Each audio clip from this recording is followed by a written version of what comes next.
So I used some numbers from Ida County, and on that first page there, Holstein, and this is, according to Sheriff Harriman, this is based off the 2000 census. Holstein had a population of 1,470. Holstein pays Ida County $128,196 for law enforcement coverage. That doesn't count their communication center, because they also, each community pays a portion of the communication center. This is just to have the sheriff's office do law enforcement protection, which breaks down to a per capita of $87.21. So we kind of use those figures and threw that kind of stuff out as, you know, this is what other people's paying. And I think that, you know, we're well within where we should be with this. We also talked about with Ida County, they have a public safety board.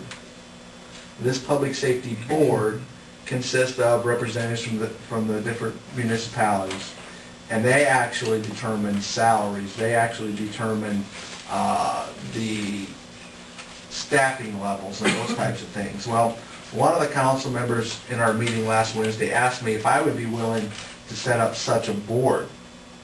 And I told him, well, I would be willing to have representatives from the municipalities we serve, the other four, sit down and have joint meetings with them, but in order for them to actually control what we do, that has to be done by unified law, and you know that's not going to happen. But we did make an effort to say, if you guys want to sit down and have monthly meetings, I'll sit down and have a monthly meeting with you.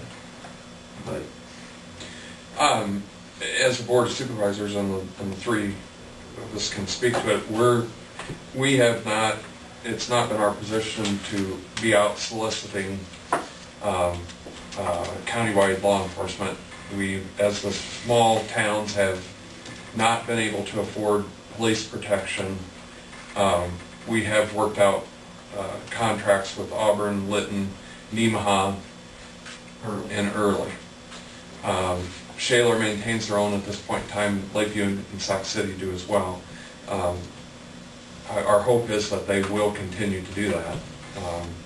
But as those have struggled to be able to fund and even be able to levy enough to have law enforcement, they've really had a battle, and that's where we are, and we are doing contracts with others in the county now. So I guess I want to make the point that I don't believe the board or the sheriff's department are wanting to do a unified law countywide type situation. We're hoping those bigger municipalities continue to maintain their own and move forward. So, Jack and Dean, are you looking for action on this today, or? No, this is just merely to bring you up to speed on the meetings we've had. Okay.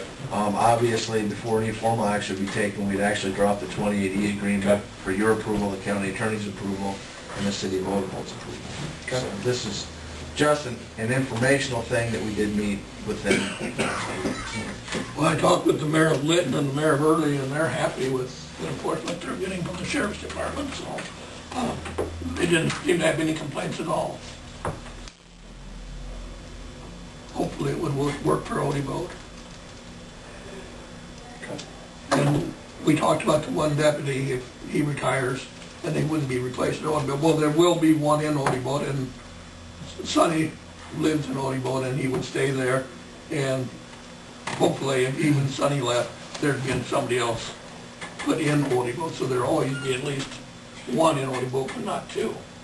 Do we have that ability as a county entity? I mean, we can suggest that those, and say you have some employee changes down the line, do we actually have the authority and or ability to say that this hire would live in a certain location? I believe we do. There are many other counties around us that position their people and say, this is where you're going to live. It's much like the municipalities where they're saying you have to live inside the city limits. You know, I believe, and I do some more research, but I'm pretty confident that we can say this position is assigned to Early, or this position is assigned to Sac City or Odenwald or wherever. So I'm pretty confident we can do that. Curious if you checked with a department that had a collective bargaining. And if that would affect the ability to do that. Collective bargaining, check. Well, I mean, if you had, sometimes that might be an issue. And his statement, if that were to happen here at sometime in the future, in this agreement, we're agreeing, making a commitment to say that there would be one. It's okay right now, but would it be down the line? It's something that we ought to Look into. Yeah.